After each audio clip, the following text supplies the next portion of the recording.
আসসালামু আলাইকুম, আমি Mohammad Afzal Hossain, marketing officer, Roof Crop Care Limited. তো আজকে আমি এসেছি একটি ভুট্টা খেতে। তো এটা কি ভুট্টা লাগাইছে দাদার কাছ থেকে আমরা শুনবো।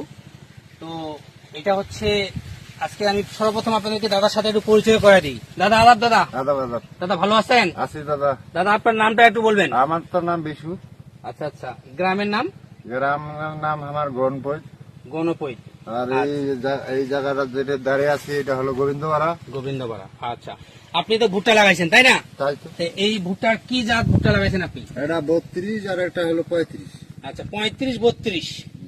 এই যে দেখেন গাছের গ্রোথ দেখেন, ঠিক আছে? এই যে ভাই গাছের গ্রোথ দেখেন ভাই, গাছ ধরা যাচ্ছে না ভাই এক হাত দিয়ে। গাছ এত শক্তিশালী, এত মজবুত। এই যে দেখেন গাছ অনেক হাইট হয়ে গেছে, অনেকটাই সুন্দর। হ্যাঁ দেখেন, আপনার দেখেন গাছ দেখলে মানে কি মনে হচ্ছে আপনার? গাছ দেখে কেমন মনে হচ্ছে আপনার? গাছ তো আপাতত মোটামুটি ভালো দেখা আছে। আচ্ছা আচ্ছা, আর ফলনের দিক দিয়ে ফলন ভালো কেমন আশা থাকে। করতেছেন? গাছ হিসাবে তো ভালোই হওয়ার কথা। আচ্ছা আচ্ছা, এখন না হওয়া পর্যন্ত বলা যাবে না। আরো আমরা দাদা গাছ কেমন হয়েছে? গাছ কেমন? গাছ খুব ভালো হয়েছে। গাছ খুব মজবুত তাই না? মজবুত হয়েছে। আচ্ছা আচ্ছা, আশা করা যায় যে ফলনও ভালো হবে। ভালো হবে। জি, এটা হচ্ছে তাহলে আপনার শুনলেন হচ্ছে পায়োনিয়ার 35-32, ঠিক আছে?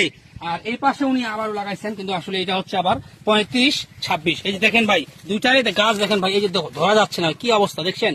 এই যে দেখেন গাছের গ্রোথ যে কি অবস্থা, ঠিক আছে?